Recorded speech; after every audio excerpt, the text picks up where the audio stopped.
দোস্ত, তুই কি কালকে কলেজে যাবি? তুই কলেজে না গেলে না ভাল লাগে না রে। চলার মতো বন্ধু তো কতই হয়, কিন্তু তোর মতো পাশে কজন রয়? কিন্তু এই ভালোবাসার সীমাবদ্ধতাও ক্লাসের লাস্ট পরীক্ষা অবধি টিকে রয়।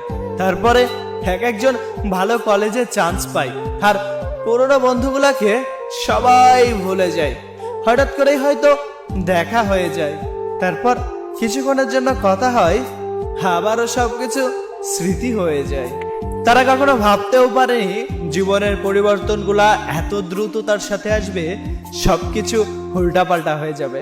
বন্ধুদের সাথে আড্ডা দেওয়ার সময় মনে হয়েছিল কখনো হয়তো এই সময়টাই শেষ না হবে, কিন্তু সে সময়টা যে কিভাবে চলে গেল সেটা আমাদেরও অজানাই থেকে গেল। সব সময় বন্ধু বান্ধব নিয়ে ঘোরা মানুষটিও আজ বড্ড একা দিন কাটায়।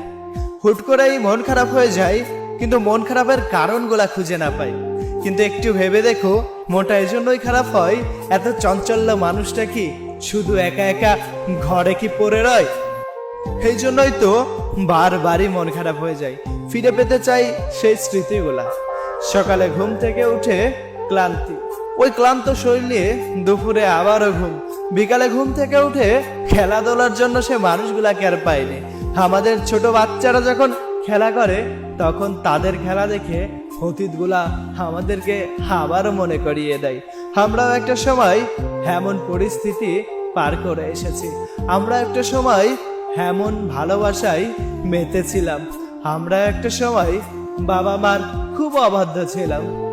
কিন্তু আফসোস বন্ধু, তোদের সাথে এত এত এত এত আনন্দময় মুহূর্ত কাটানোর পরও আর হয়তো কোনোদিন সে সময়টাই পাবো না।